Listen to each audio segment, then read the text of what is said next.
Hi, I'm Ish, aka Alicia Ford. I'm class of 1991, and you're watching Dingo Talk. What's going on, Chuckleheads? I am Carlo Guadagnino. This is the Dingo Talk Alumni Tour. My guest this week is Ish Ford, class of 1991. Ish is going to tell us everything about how not necessarily an early bird, didn't really do the 9 o'clock classes, 9 a.m., didn't necessarily feel that her academics should be judged based on a warm seat. And it served her pretty well as she ends up graduating with distinction. So I'm going to let Ish tell her story because graduating with distinction, she created a group known as the 1933 Society. So without further ado, Ish Ford. You want to know by now. You want to know by now. You want to know by now. You want to know. You want to. What's going on, Chuckleheads? I am Carlo Guadagnino. This is the Dingo Talk Alumni Tour. My guest this week is class of 1991, Alecia. And for all of those people out there that don't know her as that, it's Ish Ford. Ish, thank you for stopping by the day after Thanksgiving. I'm sure it's been a busy day for you. I'm so glad to be here. We actually have a pretty chill Thanksgiving, so this is the perfect time to do it. Well, we're going to do this the same way we always do. Ish is going to tell us how she made it from Bridgeport, West Virginia to this corner of West Virginia. We'll talk about her time here, come take a break, send it to Harry Chambers, come back, and we'll talk about comps and graduation and everything that Ish has done since. So, Bridgeport, West Virginia, 1987? Yeah, that was my graduation year, yeah. So, why Bethany? Why Bethany from Bridgeport? Well, from the time I was the smallest child that I can remember, the only thing I wanted to study was French. And we didn't have French in the public school system until 7th or 8th grade, I think. And I had a really great foreign language teacher. And at the time, Bethany College had something called Foreign Language Day. They had Dr. Pauline Nelson there. They had a rockin' foreign language department. And we competed, my high school competed at Bethany College's Foreign Language Day. And it's one of those things that happens how it happens, I guess, because I already knew that I wanted to study French. I wanted to move to France, but I also happened to be considered to be very good at it. So when I came up to Bethany, we were competing against the Montechantal kids. And I was consistently winning in every category when I came up in extemporaneous, we had to do a monologue, and I did the Joan of Arc's prayer from Alouette. And so, and this caught the attention of the folks at Bethany who started recruiting me to be a foreign language major from the time I was in the 8th grade. I pretty much knew I was going to Bethany College. So I don't have to ask if it was the beautiful campus or anything like that. You were being pulled for 4 years before you were even close to coming to Bethany. Absolutely. And I was the first person in my family to go to college. And I'm still the first person in my extended family to have gone to and will have graduated pretty much from college. And I was a poor kid, and I was going to have to go on a scholarship. And Bethany was recruiting me and grooming me. And I was actually also offered a full scholarship to West Virginia Wesleyan. And my mom very much wanted me to go to WVU because it was closer. But I was a small town. Well, Bridgeport's not a small town, but I was a small town kid with big dreams. I wanted to go to an Ivy League school. I wanted to go to Brown or somewhere like that, which was far beyond my financial grasp. Mm-hmm. But Bethany seemed to me the most like that experience. And that was, I very much wanted a real college experience. I didn't want to be a suitcase kid. I didn't want to go home on the weekends. I wanted a strong college community, strong campus community. I wanted the beauty, and I wanted the real deep experience with the professors. I wanted to learn. I was a secret nerd masquerading as trying to be a cool kid. And so I had my heart set on Bethany absolutely from the minute I sat on campus. Yeah. So you get here, and what is your initial reaction to the academic side of things? So here's me. I signed up to come to college. I get the scholarship. I was one of the first Kalon scholars. I did not know that. So I got a Kalon scholarship, and I got a different scholarship. So I had very minimal. I got work study. I had very minimal. I could afford it. I think I had to take out $2,000 a semester in loans, and that was it. So Bethany was very generous to me. And so I get my freshman schedule, and it's, mass comm. My freshman seminar was adapting fiction to stage and television with Dr. David Judy. So it's always heavy into journalism and writing, which ended up being my major. And I didn't get into honors freshman English. And I was appalled. I was like, why aren't I in honors freshman English? Because I'd seen it in the brochure. I was ready to go to college. And so I called Larry Grimes, I was like, hi, my name is Alecia, and I don't understand why I'm not in honors freshman English. And what did Larry say in rebuttal to that phone call? He was like, let me look at you, so he took a look at my transcripts or whatever, and probably just on the strength that I had, 18 years old, I had called him up. Why aren't I in your class? And I got put in honors freshman English. And there was only one other person on campus that had the same schedule, exact same schedule that I did. And that was a girl named Holly Bentz, who is now Holly Bentz Cox, who ended up being my best friend. She was on my freshman hall. And so I'm taking, mass comm, adapting fiction. And of course I'm thinking, I have 8 books. No, I had to buy 22 books my first semester freshman year. We read 2 novels a week for our class. Which is not cheap. Not cheap. No, well, at the time, textbooks were not and again, it wasn't like I was buying this textbook. I was looking for Mr. Goodbar, the plays of Flannery O'Connor, Gone with the Wind, Beowulf, stuff like this that we were reading for these honors freshman English class, and then the adapting fiction to stage and television. So the trick was, it was literally from Holly and me and nobody else on campus. It was 2 novels a week. Plus we were reading Gone with the Wind, as you had to read so many chapters. What saved me was that I had read Gone with the Wind already from an assignment in high school. But I walked around first semester freshman year with walk and read at the same time, because that was the only way to get that done. So my first semester, and Holly tells this story all the time, I tested into a minor in French. So I had a minor. So, but I wanted to take French 3 anyway. And Dr. Nelson and I, God bless her, because she was a better person than me, she had her classes at 8 o'clock in the morning, and I just could not get there. And so I got a 3.93 my first semester freshman year, and I cried. I had one of those numbers in my GPA, and they were not in the order that you just said them. So, yeah, Holly tells that story all the time, because she was horrified. She was like, "Who cries over their grades?" I'm like, nerd. So was that the lowest GPA you got in your whole time at Bethany, or? No. So what happened after that was I realized that there was more to life than grades, because there was such a rich campus activity life. And I actually, in Bridgeport, West Virginia, went to a really good high school, and I did not know that. So I walked onto campus and went to sign up for the student newspaper, and found out that my high school teacher had taught me everything there was to know. There was nothing for me to learn about putting together a newspaper. Mm-hmm. So I walked into the newspaper and was super prepared, and they were like, "Yeah, you volunteer." So they snatched me up, and I worked for the radio station, and I worked for the yearbook, and I did all this stuff. And I found that my college life got in the way of me getting to class. And Bethany had an attendance policy, and I really didn't know that. But I did know that I was getting seized in journalism, because I realized going into it then that I had some family responsibilities and some things that I probably wasn't going to spend a semester in Paris.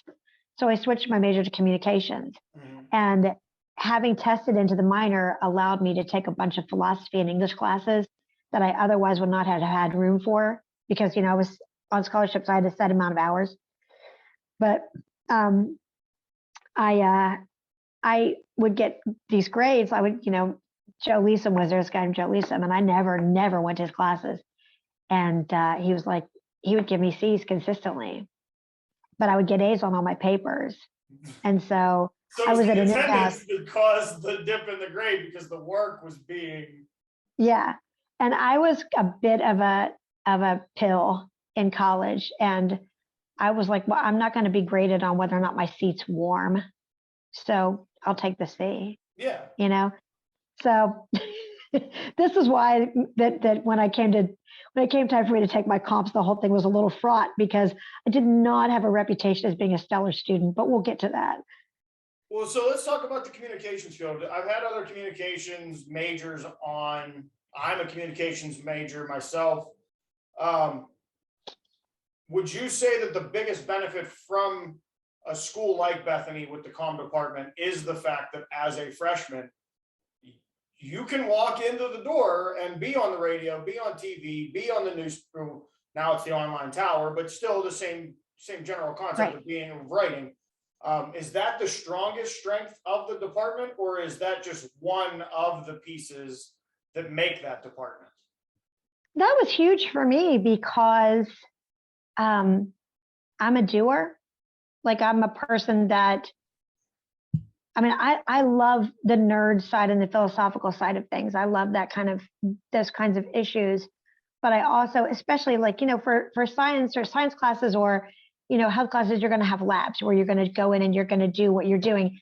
And I think that if you're not kind of getting that lab experience with journalism, with writing, with, doing the podcast or doing the TV show or doing the radio, whatever you want to do, if I know everything there is to know about the history of radio and the philosophy of music and advertising and marketing, and I've never sat in front of a board, who can hire me?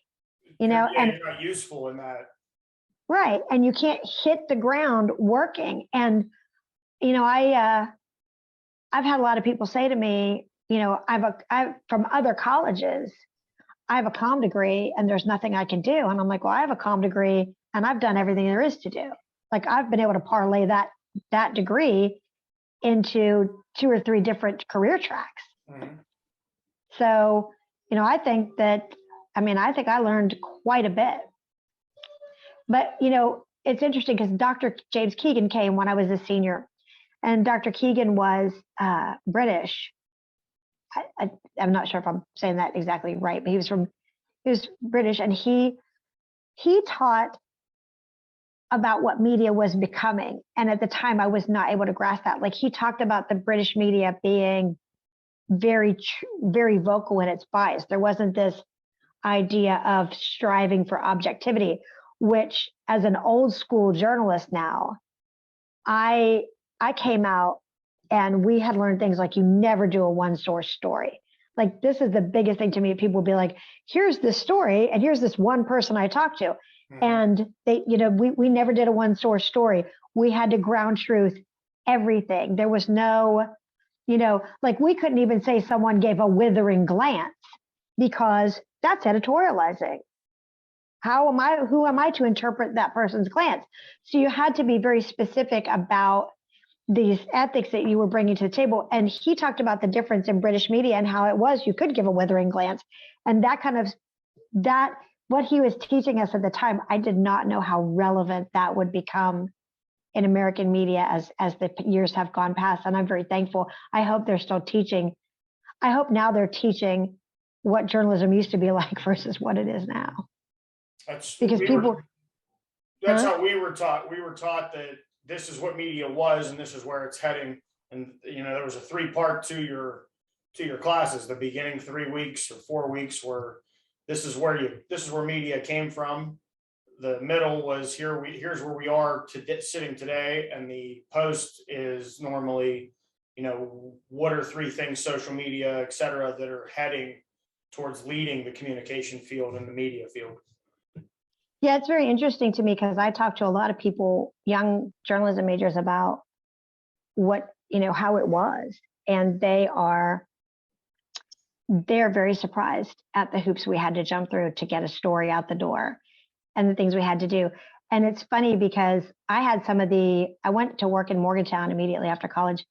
And I worked for the Dominion Post, mm-hmm. and I worked for WVU News and Information Services. And I had an editor at the Dominion Post that if a baby under the age of 2, if we got an obituary in the newsroom for a baby under the age of 2, one of us lucky little campers had to call that family and ask them why that baby died, if it wasn't the obituary, because she maintained that a lot of times there was a story there. And we got hung up on a lot, but we also, yeah, but we also got, a lot of stories about family struggle, and different families wanted to talk about different diseases or the hospitals or what they had been through. And I always tell people, because, folks today, they don't interact like we did. Like I've always said the phone is my weapon. I can pick up the phone and call anybody. But once you've made that phone call, there's literally no other phone call that you're ever afraid to make. No, I imagine not. You talked about the social aspect and kind of it guiding more of your college career after the debacle of the first semester, losing that 0.7% or whatever, 0.07%. What was the social aspect like? I mean, I know Bubba's was probably the place to be before the White Elephant, correct? Pre-White Elephant? Yeah. Yeah, no, we were, well, I have no reference point for White Elephant. I've never heard that.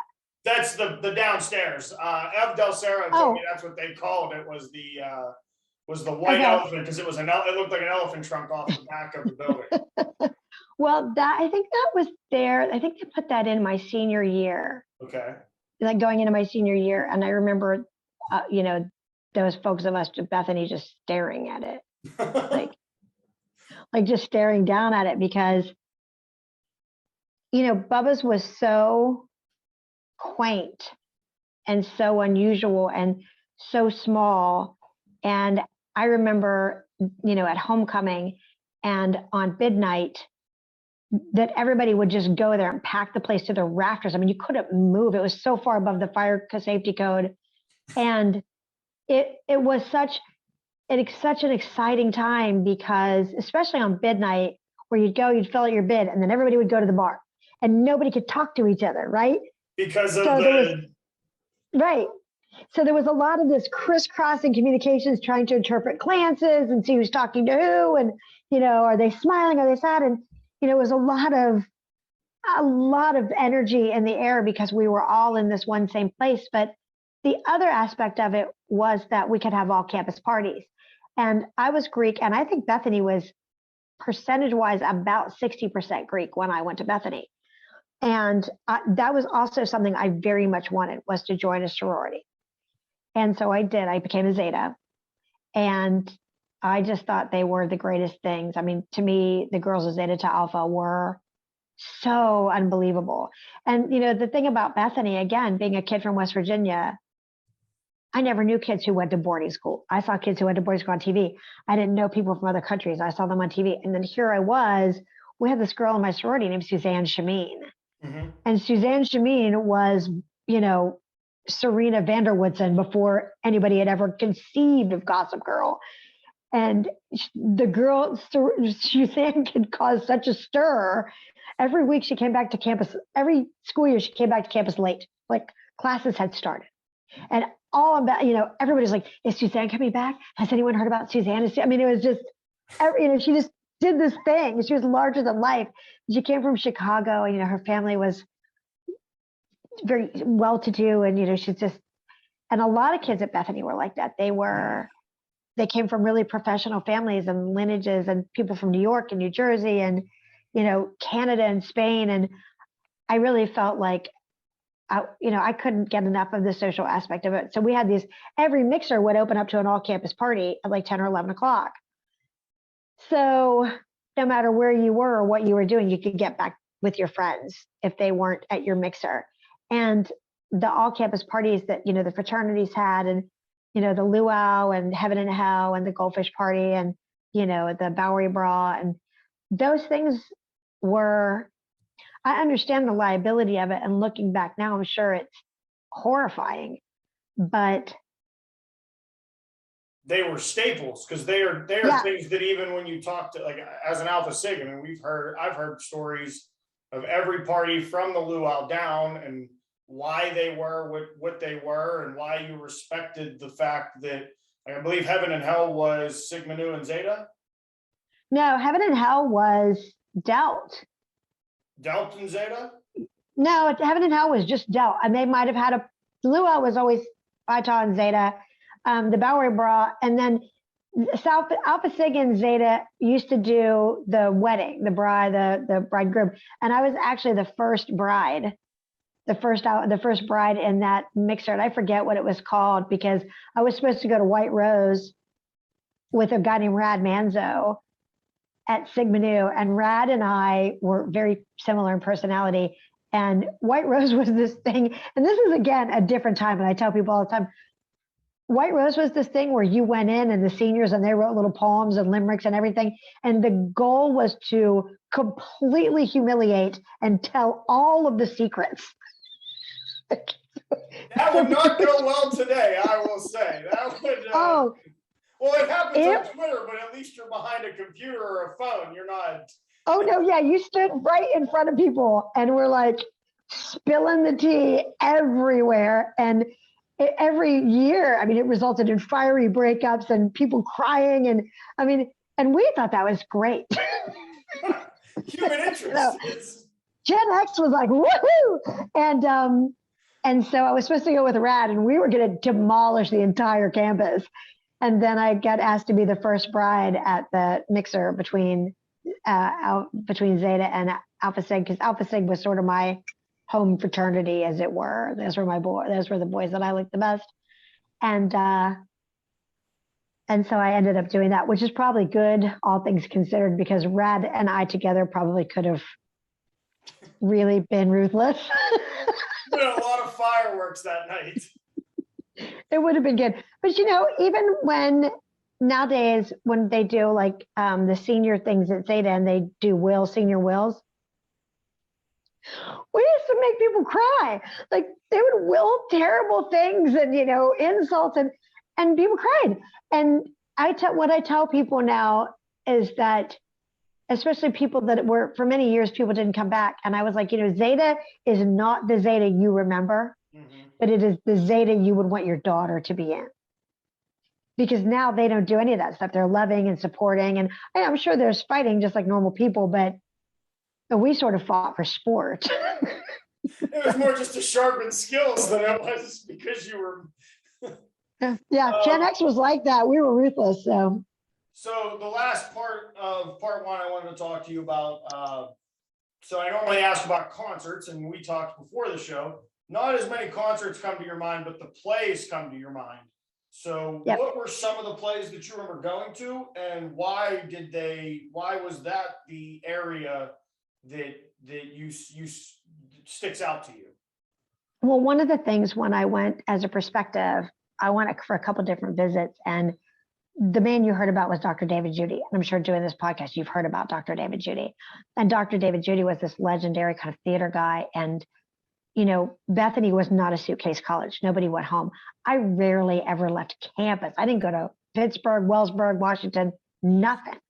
And when there was a play, again, it was one of those things where no matter who you were, what your major was, you could try out for the plays. You could be in the theater. So all your friends were in the play. And, everybody went to the play one night or another. So it was one of these things. And I always tell people I love the Macy's Parade. It's a big deal to me. And one of the reasons that it is a big deal to me is because it was the only Broadway I ever saw as a child. Growing up in West Virginia, this is where I got my theater experience, And I was not into plays. I can't act to save my own life. But I love to go to the shows. And one of the first plays I ever saw was this really weird play called Baby with the Bathwater. And it comes from the phrase, don't throw out the baby with the bathwater, which again, I had to learn what that meant. It's like kind of just focus on what's important here, and let the rest go. I'm glad you explained that because I was really wondering where the explanation was going to lead us.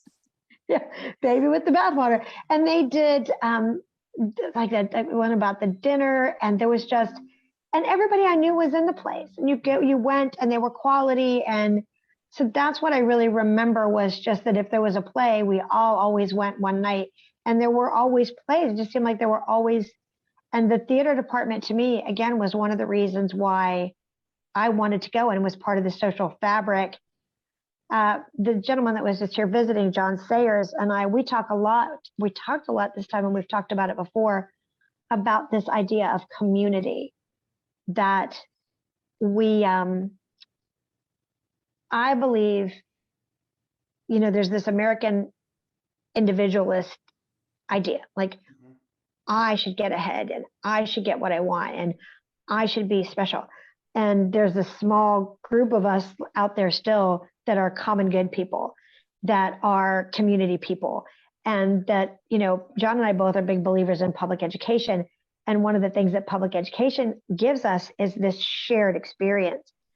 And those things are so important to the fabric. Once you get so hyper individualized, you lose this kind of common experience with everybody. There were things because of the national program that we all had to do that we hated in gym class. And from my era, you can pretty much mention those things to anybody and you can make that connection no matter what part of the nation or whatever. And, so that was one of the things at Bethany. We all stayed there on the weekend. We went to the all campus parties. We went to the plays. We were in the plays. And there was this constant sense of community among the folks on campus. And that's one of the reasons why I loved it and why I liked the plays better than the concerts, because there were some pretty good concerts and it was fun to go. But they did cabaret. I mean, they did this thing called cabaret, and Gary Capel was always in it. And they did these songs by this guy named Tom Lehrer, who I'd never heard of. It was really like this political commentator who's completely, you couldn't play his music today, people's heads would blow off. But it was just so great. And my mind was just constantly exploding, learning stuff while I was entertained and supporting other students. And that to me was just it really was meaningful. Well, you bring up community. That's going to be a really good roll in for my send off here for part one. Before I send it off, is there any specific Chambers General Store memory that pops into your head? I did not have a lot of spending money as a kid. So I was not the person that was off campus buying sodas or, things like that, or sandwiches.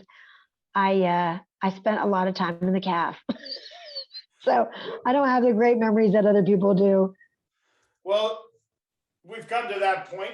This is Alecia-ish Ford, class of 1991. We're going to send it to Harry Chambers, because if Chambers doesn't have it, you don't need it. It's on the back of the t-shirts that they're selling, the second round of those, third round of the Mushroom Capital of the World shirts, and they're in a very good psychedelic green for you. So make sure if you're in Bethany or if you have access to their Facebook page, get on there, order a shirt, especially with the holiday season coming up. You can also, if you're in town, stop and get a breakfast sandwich, biscuits and gravy. The soups are back, daily lunch specials. First Friday of every month is fish.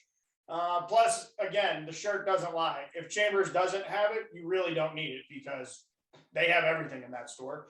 And I will continue to say, if you came to Bethany, didn't go to Chambers, you didn't come to Bethany at all, because it's the only thing on Main Street. But class of 1991-ish Ford, I'm Carlo Guadagnino. This is the Dingo Talk Alumni Tour, and we will be right back.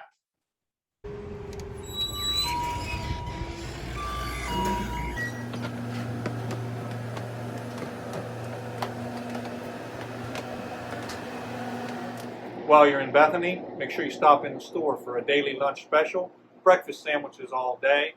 Try out the biscuits and gravy, guaranteed it'll fill you up. And also look for our new burnt orange Chambers, if we don't have it, you don't need it t-shirts, and our psychedelic green 3rd edition Bethany Mushroom Capital of the World t-shirts. Now back to you, Dingo. What's going on, Chuckleheads? I am Carlo Guadagnino. This is the Dingo Talk Alumni Tour. My guest, Ish Ford, class of 1991. We covered everything in the first part of coming from Bridgeport, and the four minors, one class away from another minor, the major in communications. And I'm going to point out a little bit of a chip that was on your shoulder all the way back your freshman year, is that you came in knowing what we all know. We all going to take this damn test that connects us all as the alumni of Bethany College.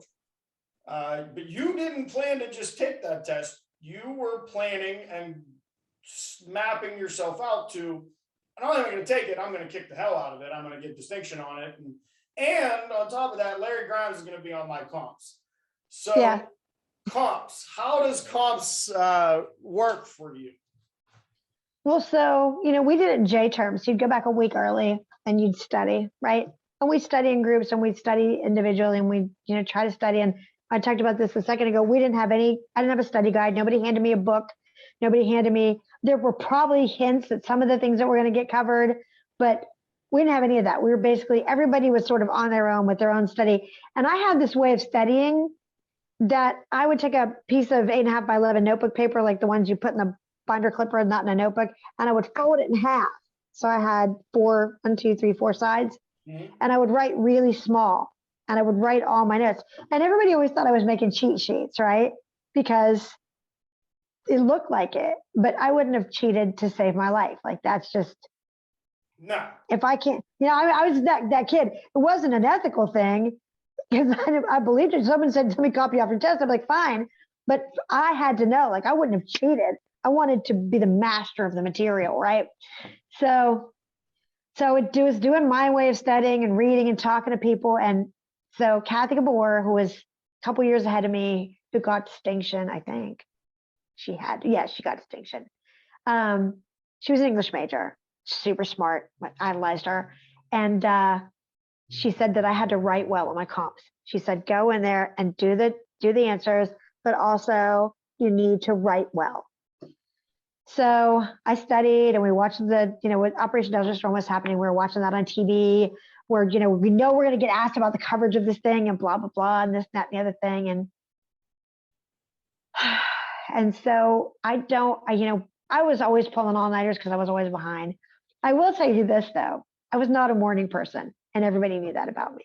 So, I took one class with Dr. Taylor or John Taylor and everybody knew he was like a genius. And I took one class with him, it was like music appreciation or something, which again, he held at 8:00. And I never went. Like I went to the midterm and I barely passed it because I just couldn't go. And so written comps started like 8:00 in the morning, right? So I was like, So the night before the written comps, both days, 3 days, whatever it was, I forgot, I ordered a pizza. I got up at like 4:30 in the morning and started dicking around and ate pizza at like 6:00. So to trick my body into thinking it was afternoon. Mm-hmm. So I was up super early before comps. I didn't drink coffee then. I didn't really need coffee. I don't need coffee now, but I would drag in the morning, but so I got up, I ate cold pizza, I watched TV. I tried to get my mind going as much as I could because, I wanted to prove that I was a smart kid. Like I wanted that validation that I knew the material. And, but I went in and that was what I did. I wrote well and I focused very hard on the writing part of it. And I was also sort of a jerk in some parts of it. Like when we had to define precedent, because, legal, common law, one of the things was precedent. And I wrote like the one page of the blue book, I wrote really big, the guy who runs the country, ha, ha, ha. And I don't know why I was like, but one of the professors at the time, she said, they were supposed to grade unbiased. Like they were not supposed to know whose books they were reading. And she said, Ish, I got to that. I flipped the page. I looked at that. I was like, oh, this is Ish's book. And she said, I opened it and looked and it was your book. And I was like, good. Good. I got my point across then. There was a part where we had to explain censorship versus, whatever the other thing is. And now I'm blanking on it. It was censorship versus another form of censorship. And I blanked, just like I'm blanking now. And prior restraint, maybe censorship versus prior restraint. And I blanked and I panicked. And there was this DJ named Wolfman Jack that was a big deal when I was growing up. And I knew Wolfman. I had Wolfman Jack's voice in my head because I was a kid I knew what he talked like. And I was very enamored of radio as a kid and MTV then later. And Justify My Love or whatever it was had just come out, where there was some really dirty song that Madonna sang. And to get through the assignment, I turned on Wolfman Jack's voice in my head and basically wrote a radio show of him introducing this song and explaining why he was playing it. You know what I mean? Mm-hmm. And so it was like, it turned into a whole like writing assignment for me because I blanked. So I took on a character and wrote, and so, but I knew at the time probably that having been pushed into that mental space, my writing was probably better because it was almost like a creative writing assignment, but it got the point across. And I don't know if anybody remembers this. So I'm going to go back a little bit. When we had, wait, I'm going to think of it. Shouldn't show you the top of my head. Bald girl. We had Origins of Modern Western Thought, right? And we studied like Dadaism and Expressionism, like the painting things. Mm-hmm. So we had this assignment that was given to us that we got like a list of 5 songs, and we had to explain why we thought which one was this, Expressionism, Dadaism, realism. And we had to write about the song and why we thought it was that. And that was one of my favorite assignments of all time. And I think in my head, I kind of drew on that too, because we were talking about fine art, but in terms of music and, so like I went in there and I wrote well and I made an effort of writing well. And then I turned in my papers and started to fret, Well, before we get to the oral side, since we'll be releasing this, people will be gearing up for their January comps, and then the spring compers. Some of us were late on more than just getting out of Bethany. We were late compers too. Is there any advice? Is that the advice you would give? Is that you want to really know your stuff, but you really want to you want to focus on the writing. You want to make sure your writing is good. Well, write well. That's the thing. It's like, I obviously have seen the entire list of everybody who's gotten distinction, and I know about how many people get it every year and when more or less people get it. But I think that, it's a testament to your academic ability to not only be able to answer the questions in essay form, but to be able to grace under pressure, do it well. And, it was an uphill battle. And I probably don't know what comps, because there's a thing in college education, because I went on to get a master's degree in education a little bit. I didn't finish it because I can't seem to write a thesis.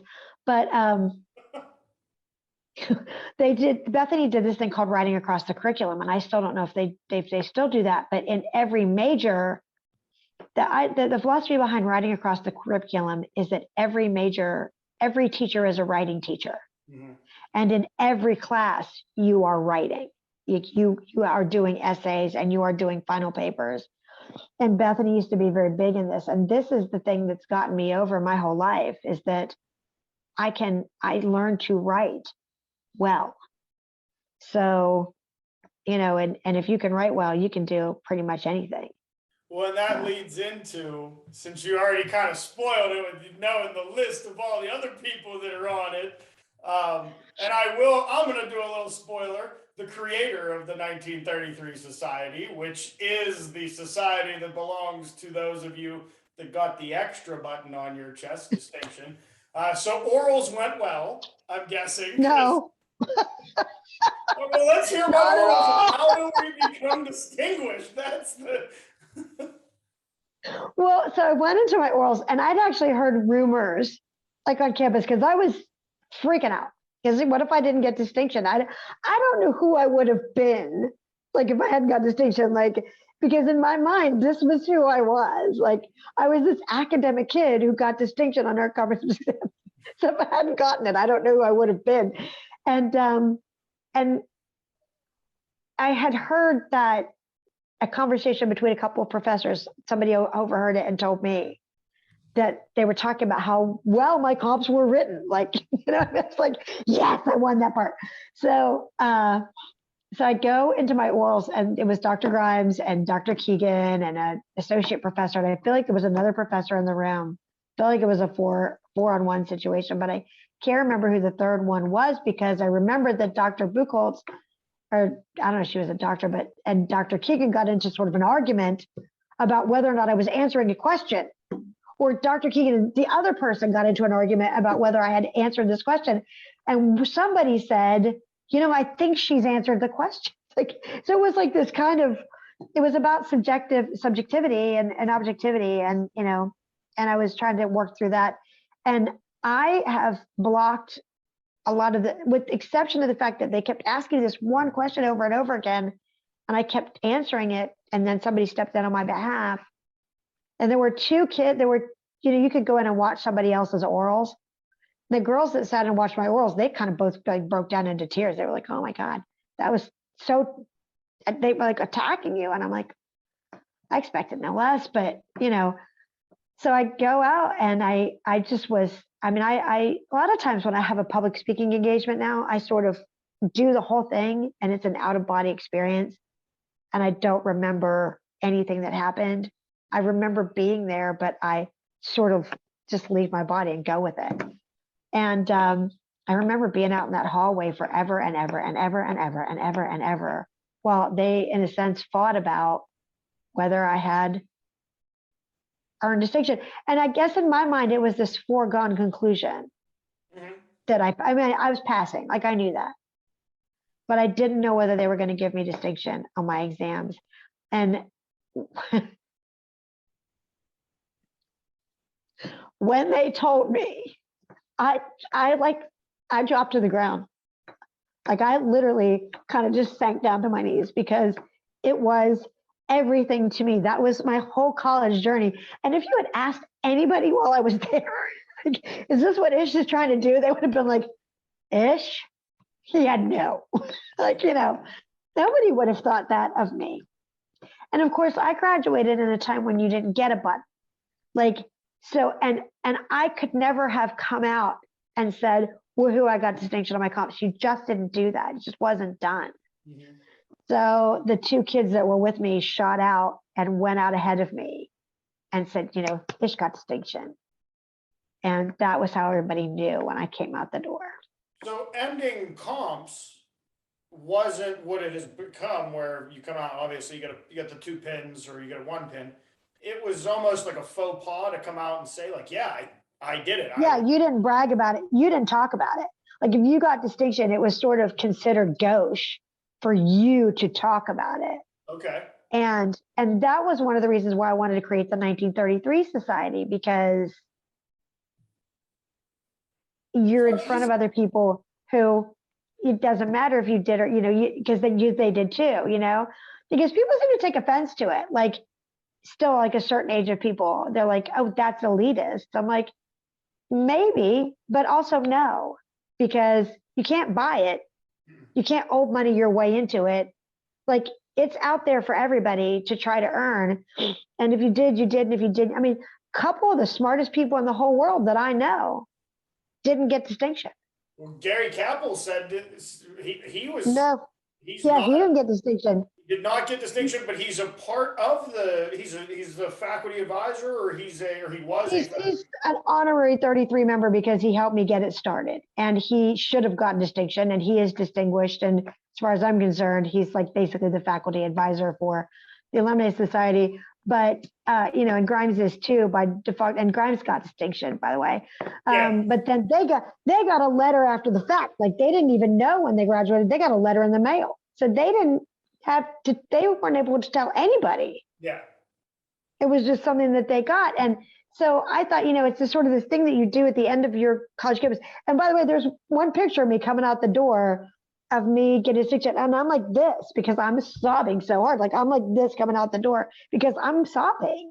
Mm-hmm. Like, so, that was, to me, it was like a big seminal moment in my own identity as a college student, right? So I think that's why it's like this big deal to me, because again, being Bridgeport's not a poor community by any stretch of West Virginia imagination. It's a very well-to-do community.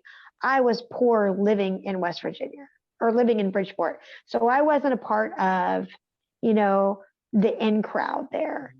And, I didn't have those circles. So for me, like when I wanted to get into Zeta, I called my mom, like, Mom, I want to be Zeta. It's the best sorority on campus. My mom goes, don't get your hopes up. Because that was the story. Well, that's great, honey, but don't relax a little bit.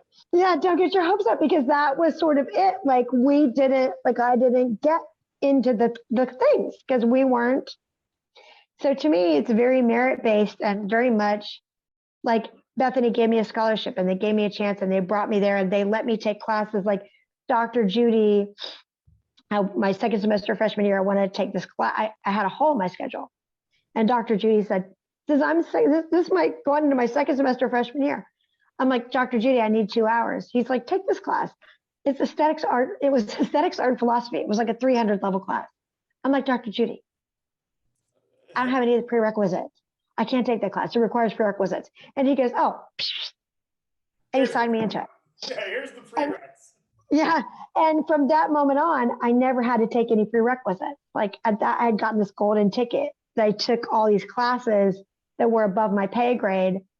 And for me, being like a bad student, like unable to attend class, this was me validating Bethany's faith in me and my professor's faith in me, was that I will show you that I have learned. And I will show you that I have remembered and that I will excel at this thing to show you that everything you have given me, I have appreciated. That make sense? Absolutely. Actually, we had JP Silk on a couple weeks ago, and one of his big things was also it's not about if my and pardon my language, it's not about if my ass is in the seat or not. If the work is good, then the work is good. It doesn't matter that the attendance policies, but I'm not going to get off on that rant because I think you and I both could go for days on an attendance policy.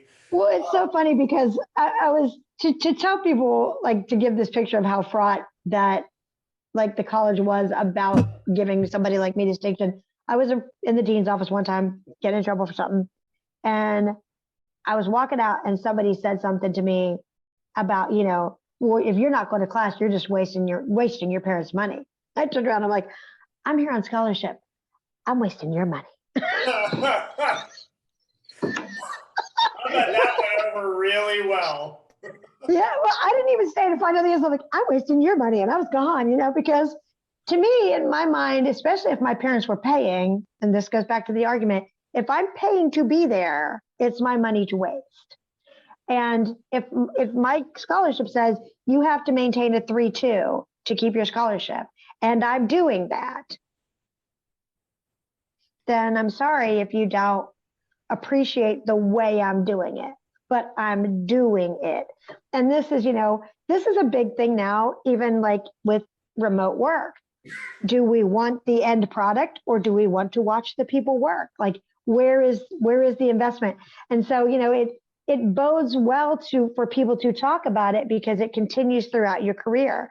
Like when I'm working, even when I was a journalist, I would say to my editors, don't watch me work, because I'm going to go out, I'm going to cover the story, I'm going to come back, I'm going to eat, I'm going to walk around and talk to people, I'm going to eat again, and then I'm going to have some coffee, and then I'm going to dork around, I'm going to help somebody else with their layout, and then all of a sudden, the story's going to come to me, I'm going to sit down, I'm going to bang it out, and it's going to be fabulous, you're going to love it. But if you expect me to be sitting there working through it for 2.5 hours, that's not going to happen. So, it's worth having a philosophical argument about, because it never sort of stops. Like I took comm law. Mm-hmm. And so then I was in like ethics of comm. And so they ask a question about what legal something decided something. And I'm looking around the room. Everybody's just sitting there. The professor who hates me the most. And I'm like, and I give him the answer and he goes, oh, guess you were in class that day. And I was like, no, I just read the text. Yeah, I read it. I need to read. Thank you. Next question. Anyway, but I had the answer. Isn't that what matters? So after Bethany, you've already kind of given us, you've shed some light. You're down in Morgantown. You worked for both WVU and Dominion. The Dominion Post, yeah. And then, so where was the move after those two jobs wrapped? My resume is so peppered with jobs that it's actually a detriment to me at this point. So I worked for the Dominion Post and I loved it. And the idea of the Gen X person that as a slacker, that's sort of the one thing that I don't have, because I was lucky enough that right out of college, I pounded the pavement, because if I didn't work, nobody was supporting me.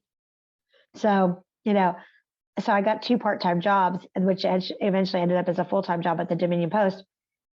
But right out of college, when a lot of my friends were working at Kinko's or bartending to pay off their student loans or whatever, I was working in journalism. Mm-hmm. I was doing what I wanted to do.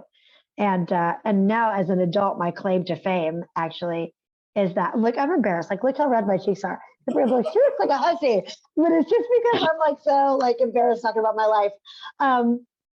My first intern at the Dominion Post, I was 23, I think. I'm 6 years older than her. I must have been almost 24, but I was 23 because my birthday's in December, and she was 18. Her name was Margie Mason.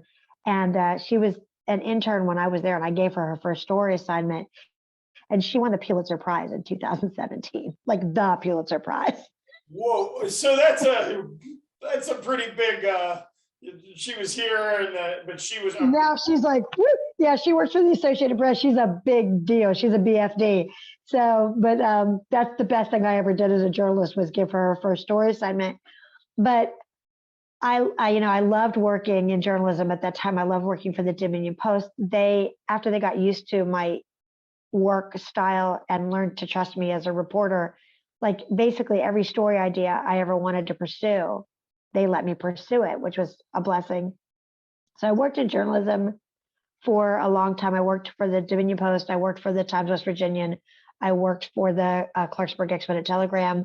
But in this time in the 90s, after I graduated, my mother got very sick and passed away. And I had a major family trauma. I have a handicapped sister. So when my mother died, I became a legal guardian for my sister, who's mentally and physically handicapped. And I almost lost our house, and I couldn't work because I was trying to take care of my sister. And so there's a big honking hole in the middle of my life. And so then I eventually kind of got back on track. And I actually, I was working at the Dominion Post. I'm on family leave. My mother was in the hospital. I drove to Fairmont. I drove down to Bridgeport. I planned my mother's funeral because we were going to take her off the ventilator. I went to Fairmont. They had a job open for somebody to work in their house in Bridgeport and cover Bridgeport for the Fairmont Times. And I walked in and I was like, I need this job because I have to be at home taking care of my sister. I need to work out of my home in Bridgeport to save my family home, to keep my sister at home. And they're like, we've already offered the job to somebody else. And I said, I need you to call them and take the job back. Because if you don't give me this job, my life falls completely apart. This is the only way forward I can see. And they were like, okay. And they literally did it. We're going to listen to this lady, I think. Yeah, they literally called. They called the guy. I guess they called the guy because the job was mine. Well, so, it's ironic that happened to you post Bethany, because your beginning of Bethany was also the pick up the phone, call Larry Grimes, and he's got to be on the phone going, 18 what? With the fortitude to call and say, you better put me in this class, and boom, there it was. Maybe try this technique. I'm just going to walk in and say, listen, give me this job. Well, we offered, no, I don't care what you offer. You call them and tell them next job is theirs. This one's mine. It was a little extraordinary. I was like, look, I have just planned my mother's funeral. I'm going to leave here and drive back to Pittsburgh, wake up tomorrow and take my mother off life support alone because I have no family. And so this is what you're going to do. And it was a little bit extraordinary. I mean, probably extremely extraordinary, I guess. But And so I get back, by the way, short story long, I get back up to Pittsburgh. I'm all girded up, because I literally had to make this decision by myself. And they're like, we're going to try one more thing. You made me do this? Like, you made me do this. And so my mom lived another 6 months, but she never left the hospital. So after my mom passed, I'm working for the Times West Virginia, and I get hired back at WVU full time. And I'm the director of student news, which you would think is all that college campus news is, but that's not true. I was just sort of one of many people. Like student news was my thing, but there was research news and football news and all this. So and because I tend to make really, really good decisions, I decided I wanted to be a waitress because I had never waited tables. My intern was waiting tables. It sounded like a really good time. And I quit my job at WVU News Services to go and wait tables at Pargo's. And I just got to ask, so how was the experience of waiting tables? I loved it. One of my favorite jobs I ever had. And so I'm working there, enjoying it, but not making enough money. Burned a major bridge with WVU because my boss was like, excuse me, what? And I was like, and so, so I'm there, and the guy from, one of the newspapers down closer to Bridgeport comes in. He's like, this is what you're doing now? And I'm like, yeah. And he's like, nah, come work for us. So I went back, worked in it.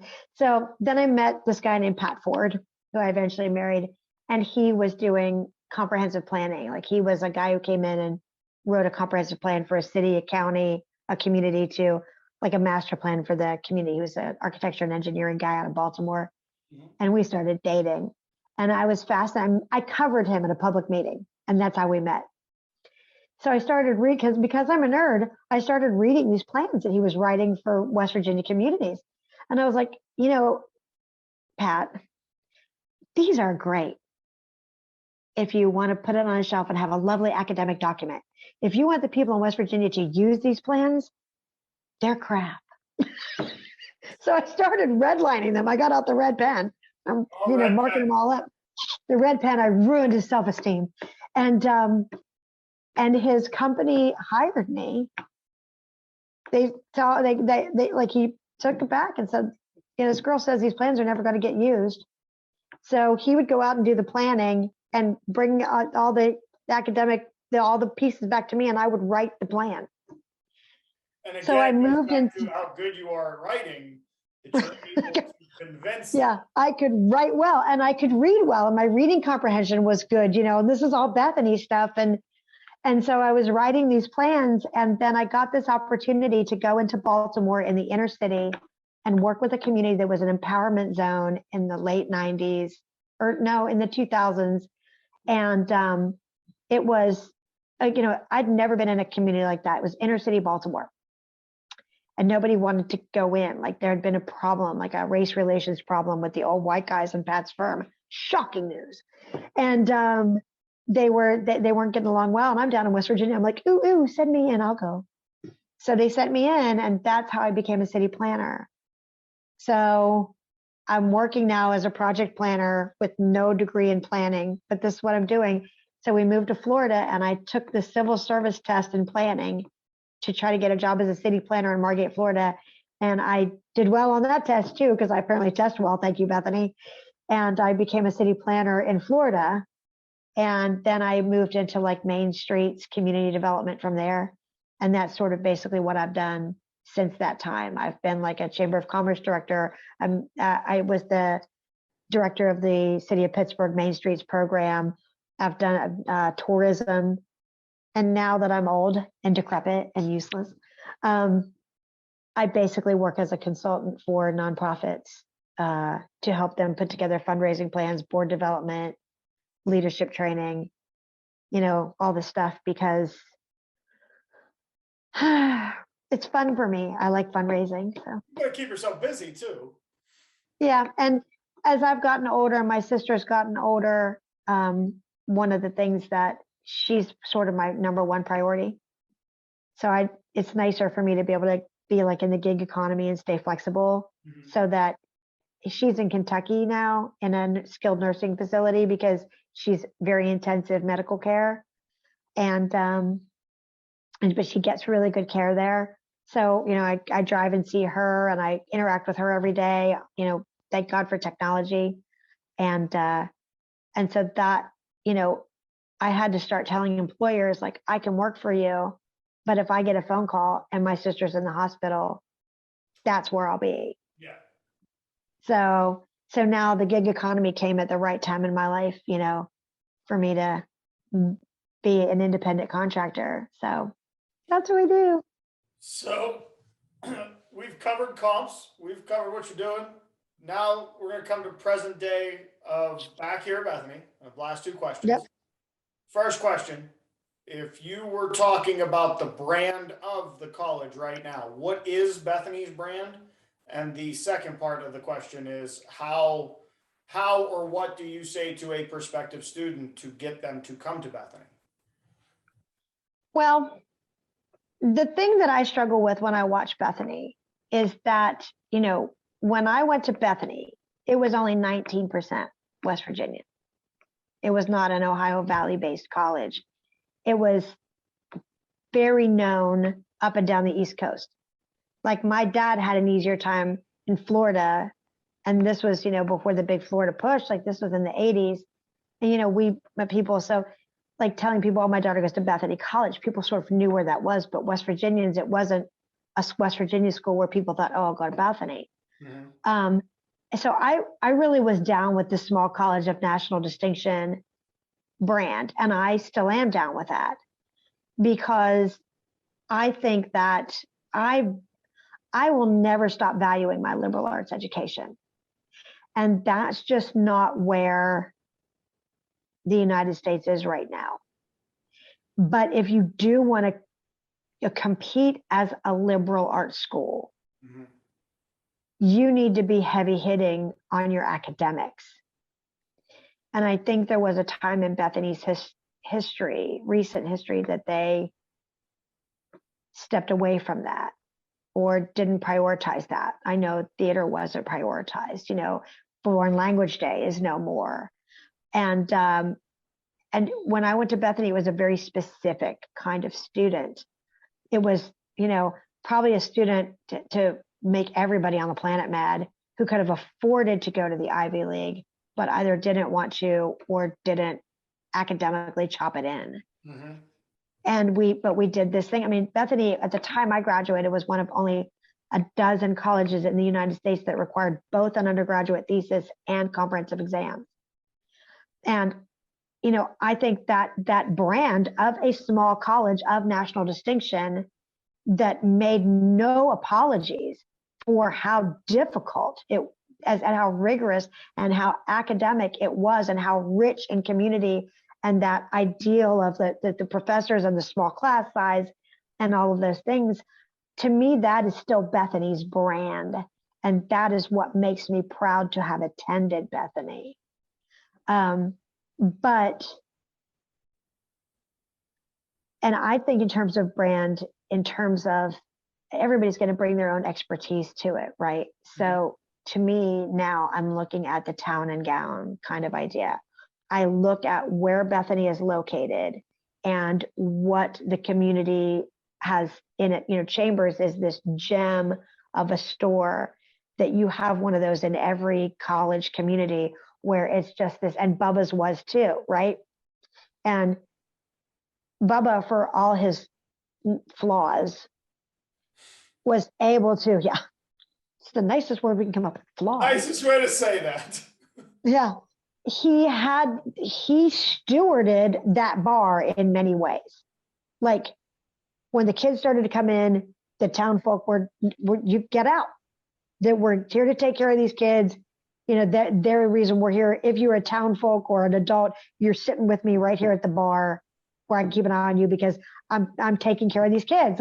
And that's a wild point to argue considering some of the things that went down there, but it could have been a lot worse. So you have this local bar, you have Chambers, you had a couple of things, but now if I'm looking at a small liberal arts college, I'm going to want there to be a main street that reflects that. I'm going to want to be driving in on roads, and this is not Bethany's fault, this is West Virginia's fault, that do not look like dinosaurs have trodden upon them, because West Virginia gave itself over, like it does with everything, to the shale industry in such a way that they're not even able to maintain the roads because the trucks drive so hard on them. And, you know, Bethany's in a difficult position because it has to save itself and save the town and bring back the Greek system and bring back the college community and make people want to stay there and be there and eat in the caf and have this fabric. And that's not popular. That's not every student. And so you're looking for this niche student for this niche college. And probably a lot of people don't want Bethany to be that niche, because once you get up into that rare air, you're going to call yourself a college of national distinction, and you better prove it. You better there's going to be a backup. Yeah. You can't just say it. Right. And I believe that's a fine brand. I think they've had it forever and ever. It's a stately campus. It's a beautiful place. You do get opportunities to learn there. The overarching idea that the faculty have always had, which is we teach you how to think. You know, we break down these ideas that you come in with, these structures, and teach you how to think. Origins of Modern Western Thought is such a new class, and I don't think they call it that anymore, but some of these required classes, the idea of the freshman seminar, I think all of those things made Bethany competitive on a national scale. So, but I will admit to not knowing anything about today's college student and what they want and what they don't want, because I don't have a college student. And if I did, they would probably be nerdy like me. They would probably want to go to a tiny little liberal arts school where they are going to get this intensive education where they can walk out and mentally compete with anybody, you know. Well, Ish, we've come to that point. I want to say that was the best explanation of what the brand is and how to get people here that I've heard so far. And well, thank you. Gosh, it's part of that 1933 society. You guys just make things sound better. It's what it is. Let's hope. But we've come to that point of the show. I want to say thank you again for taking time during this holiday to sit down and talk with us. For those of you that don't know or just joining us, this is Ish Ford, and if you just joined us, go back to the beginning, watch it from the beginning to get to where we are here. But thank you very much for being a part of the show. I'm Carlo Guadagnino. This is Ish Ford, class of 1991, and we will see you next Thursday, Chuckleheads. Know by now. You wanna know by now. You wanna know.